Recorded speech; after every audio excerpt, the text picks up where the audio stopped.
Hey guys, and happy Friday. I am back to do yet another First Impression Friday, and I have sad news. I was going to do eyeliners this month like I promised you guys, but I'm still dealing with this baby and my face is kind of red because I've been soaking it. It's about to do its thing and come down and do its magic.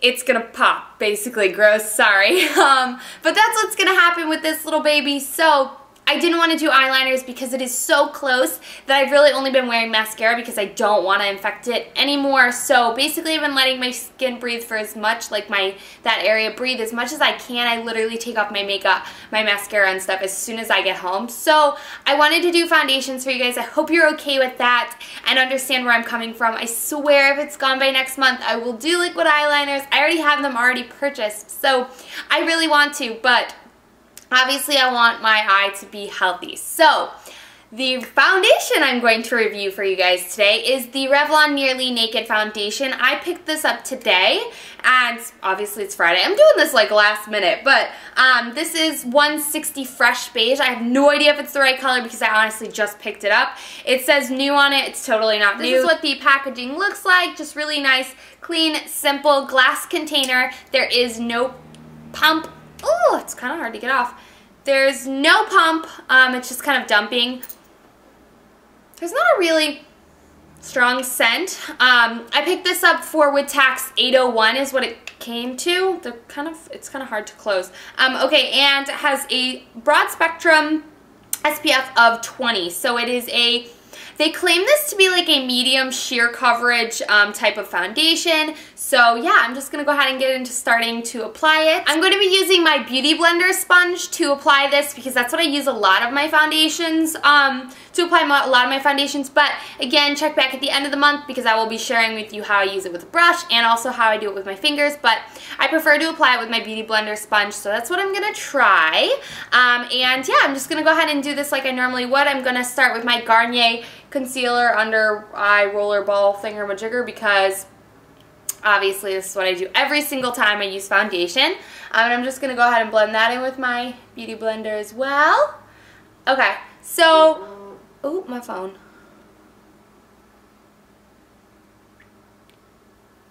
So I am going to be setting this with powder and all that good stuff because I have a lot to do for the rest of my night. But I'll tell you guys how it performs at the end of the month. So I'm going to go ahead and shake it up. And I'm going to go ahead and, I think, just, I don't really know what to do. Dump a little bit in my hands. I wonder if it's like super liquidy. I'm kind of expecting it to be. Oh, there we go. Okay, so that's how much I got, which is kind of a lot. I'm going to go ahead and just kind of dab. Looks like it's decent coloring on my skin.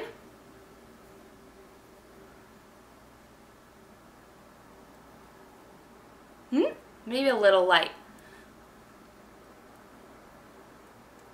Okay, so just go ahead and whoop. I probably should have done this only on one half of my face. Sorry guys, so you could see kind of coverage that it gives. So it's definitely light, but that's okay because it could oxidize and all that good stuff, so it's not super light. Okay, so it's blending into the skin really easy. Of course, the Beauty Blender is amazing at doing that anyways. As for the color, it's good. It's really quite blendable. The coverage, I don't know. I would say it definitely has light coverage to medium coverage. No more than like my L'Oreal BB cream, I wouldn't say. I'm going to pack a little bit more under my eyes.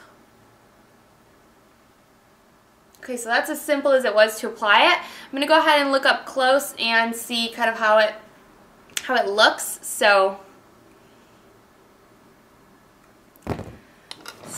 let's see here.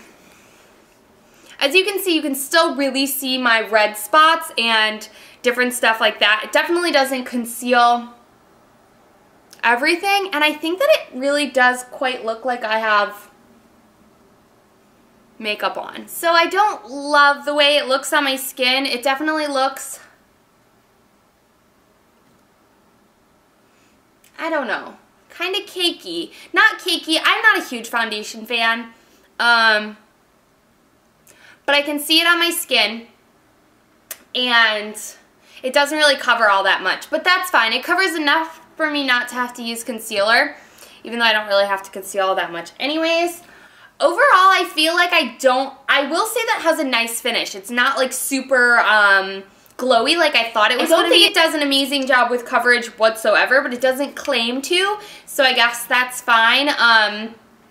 It still looks like my natural skin. I am going to set it with a powder because, yeah, I'm going to go out with the rest of my day and I don't want to look like a grease face because I have like business meetings to go to. So, yeah, I think that it sets pretty nice. It doesn't feel like I'm wearing foundation, which is nice. It doesn't feel like the Revlon Color Stay, which kind of feels like you're wearing something. It's kind of a little bit tacky. I'm going to go ahead and let it set, and then I'm going to finish up with my makeup, and I'll be right back to tell you my finalized thoughts. Alright, so I finished the rest of my makeup. I set it with the L'Oreal True Match, just really, really lightly, like just what was left, like just tapped in my brush, and that's it. So, yeah, because I didn't conceal or anything like that, so I just wanted to add a little bit more with the L'Oreal True Match, but I don't think I love this foundation. I think that it's nothing special. I think that, yeah, I don't think that it does enough for what it looks like. I think that it still does look like you have makeup on your face, which is something that I've realized, that my face can look like it doesn't have makeup on it anymore because I found the right things that work for me. Maybe with a brush, this applies a little bit better and looks, you know, you can really buff it into the buff it into the skin with a brush, because it really does just look like it's kind of sitting on my skin, which I'm not the biggest fan of. I mean, who wants to look like they have makeup sitting on their skin? So that is something that I don't love about it. I do think that it's already oxidizing, so it's good that I went a shade down because I do kind of think it looks darker than my actual skin is. But yeah, that's my first impression on the Revlon Nearly Naked. Again, this is just my first impression Friday on it. I'm not going to check back only because I have like a busy type of night. I might check back at 8 o'clock when I get home from my stuff. It's what? 2:30 now. So I might check back at 8 o'clock. I'm not promising, but I might check in and kind of tell you guys, you know, how if it's like horrible. But overall, I just don't think that it's an amazing foundation. I don't think it's bad, of course, but I don't think it's like one of those ones where I'm like, rush out, go buy this, you must, you need it. So, of course, this is just my first impression. Always check back at the end of the month to see my final reviews on all of the products that I try out this month. And also leave below your requests to see what you'd like to see other foundations this month, because this is the only one that I picked up so far. So yeah, that's my first impression thoughts. Let me know what you guys use, if you use this, and how you like to apply it the best. If you don't like it, all that good stuff, let me know in the comments down below. And yeah, so of course check back at the end of the month, and I will see you again in my next video and next Friday for my next FIF on foundations. So I hope you all enjoyed this video, found it helpful of course, and I will talk to you all in my next one. Bye guys!